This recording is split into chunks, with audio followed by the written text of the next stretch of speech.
धनी परिवार एक फैमिली फोटो ले रहा, लेकिन सबसे छोटा बेटा जगह से बाहर लग रहा। ऐसा इसलिए था क्योंकि उसे हाल ही में परिवार ने अपने जैविक बेटे के रूप में पाया था। चारों बहनों को अचानक छोटा भाई आना पसंद नहीं आया। इसके बजाय परिवार ने अपना सारा प्यार गोद लिए बेटे पर उड़ेल दिया। 10 साल तक घर लौटने के बाद लड़के को आलीशान विला के स्टोरेज रूम में सोना पड़ता था। यहाँ तक कि उसके महीने भर के खाने का खर्च उसे खुद ही कमाना पड़ता था। लेकिन निकट भविष्य में उसकी चारों बहनों को पिछले 10 सालों में किए गए हर काम पर गहरा पछतावा हो। एक दिन जब वह असहाय महसूस करते हुए घर लौटे तो उनके दत्तक पुत्र ने कार से उसे टक्कर मार दी और उनकी मृत्यु हो गई। पता चला कि दत्तक पुत्र ने परिवार की विरासत के लिए लड़ने के लिए ऐसा किया। फिर भी अगले ही पल लड़के का पुनर्जन्म हुआ और वह समय में 5 साल पीछे चला गया। उस दिन उसका और दत्तक पुत्र का साझा जन्मदिन। परिवार ने दत्तक पुत्र पर अपना सारा प्यार बरसाया, लेकिन उसके लिए एक भी जन्मदिन की शुभकामना नहीं दी। इस परिचित दृश्य को देखते हुए उसे याद आया कि यह वह दिन था जब दत्तक पुत्र ने उस पर झूठा आरोप लगाया। फिर उसने केक का एक छोटा सा टुकड़ा खाया और एलर्जी का नाटक करते हुए सोफे पर बेहोश हो गया। तीसरी बहन ने एक टुकड़ा खाया और महसूस किया कि यह आम का केक। जल्द ही उसने पूरी घटना का दोष अपने सगे भाई पर मढ़ दिया, लेकिन इस बार मौत का सामना कर चुका लड़का पीछे नहीं हटा। उसने तुरंत गोद लिए बेटे का चेहरा केक में दबा दिया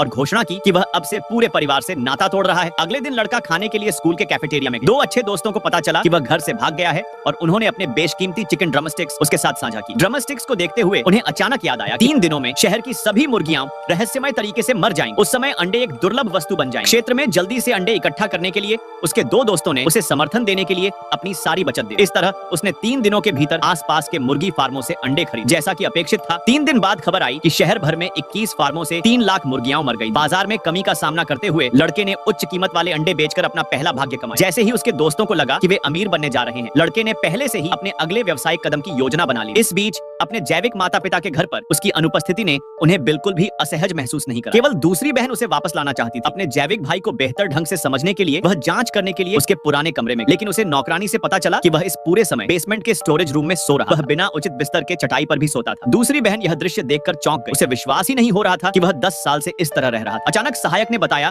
कि उन्हें लड़के का पता मिल गया। तीनों बहनें तुरंत उसे खोजने के लिए बाजार चली। दूसरी बहन ने उससे अपने साथ घर आने का आग्रह, लेकिन उसने यह स्पष्ट कर दिया कि उसने उनसे संबंध तोड़ लिए और उन्होंने कभी भी उसे परिवार की तरह नहीं माना। यह सुनकर चौथी बहन क्रोधित हो गई और उसने हमेशा की तरह उसे हल्के से मुक्का मारा। अप्रत्याशित रूप से इस बार वह इसे बर्दाश्त नहीं कर सका और मौके पर ही बेहोश। वे उसे इलाज के लिए अस्पताल ले गए। सबसे बड़ी बहन जो एक डॉक्टर है, उसे संदेह था कि वह नाटक कर रहा है। चौथी बहन भी उससे कोई व्यवहार नहीं करना चाहती। उसने कहा कि उसे एक मुक्केबाजी मैच में भाग लेना और वह चली गई। तीसरी बहन ने कहा कि उसे पालतू जानवरों की दुकान पर कुछ काम निपटाना है। उसने दूसरी बहन को सलाह दी कि वह जाने से पहले उस पर समय बर्बाद न करे। उस पल दूसरी बहन को एहसास हुआ कि वह सही कह रहा है। परिवार में कोई भी वास्तव में उसकी परवाह नहीं करता। फिर डॉक्टर आपातकालीन कक्ष से बाहर आए। उसने परिवार के एक सदस्य से एक फॉर्म पर साइन करने के लिए साइन करते समय दूसरी बहन ने देखा कि उसे मायोकार्डिटिस था और उसे बहुत दोषी महसूस हुआ।